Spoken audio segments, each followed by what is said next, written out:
Hello again. Welcome back to my messy desk. Okay, I am starting a new project, and this is going to be a long-term project.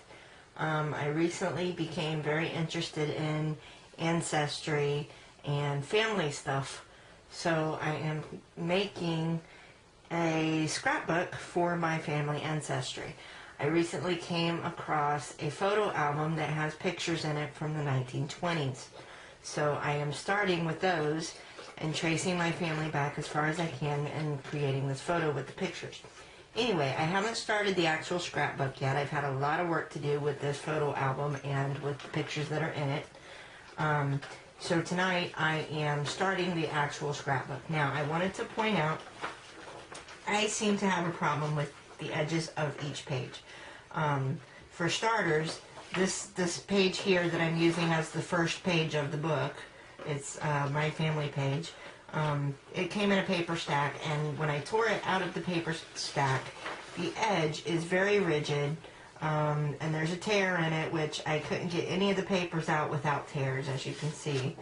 I'm a perfectionist, so this just isn't going to work for me, and I don't know if you've been shopping for paper stacks lately, but they are not cheap.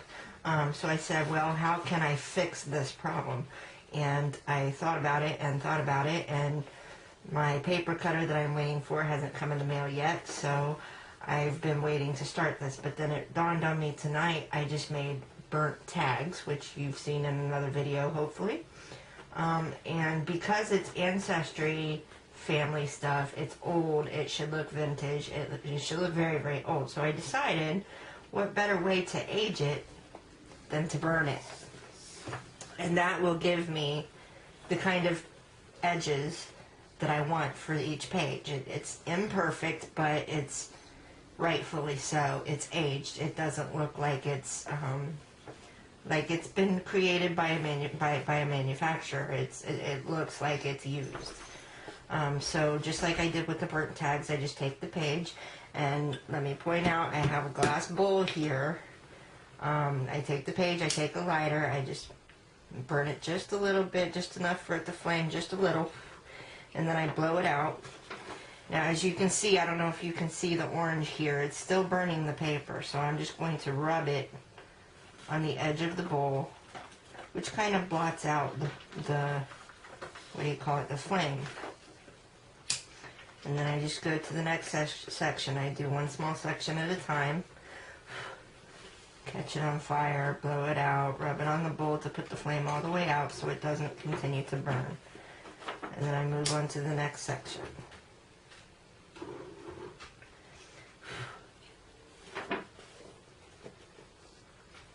Children, do not try this at home. This should be done by competent adults. This should not be done by pyromaniacs. I am not a pyro. Yes, I do like fire, but not enough to start catching things on fire for no reason. I am not an arsonist, y'all. Okay. Anyway, back to this paper. We've almost got each edge of this paper burnt now. I like when it creates gaps in the paper. I like the imperfection that it gives. It's an aged look. It's not, I don't know how to explain it. When they're store-bought, they look industrialized. They don't, ooh, that one didn't want to go out. Okay, they look industrialized. They don't look aged. They don't look authentic. They don't look original. And so, see, what I've created here is a unique, one-of-a-kind page that nobody can duplicate.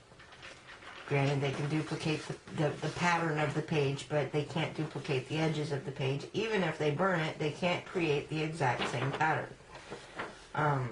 Now, what I'll be doing with this, and I guess I didn't prepare as well as I thought I did for this video.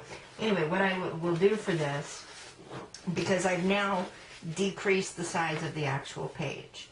So what I'll be doing is I'll be taking cardstock, which is actually at the bottom of this stack of papers here. I'll be taking cardstock, and I will attach this page to the cardstock, like so. And then on the back of the cardstock, I will have another page that's different, but also burnt. So it'll be various shapes and patterns, and it'll be one page instead of different pages. I won't have a problem with multiple pages showing on the edge of each page, because the only edge will be the edge of the cardstock. So that fixes my paper edge problem. And I think it creates a pretty cool looking border. I don't know about you, but I kind of like it. So that is how I create page edges for my Ancestry project that I am just now starting.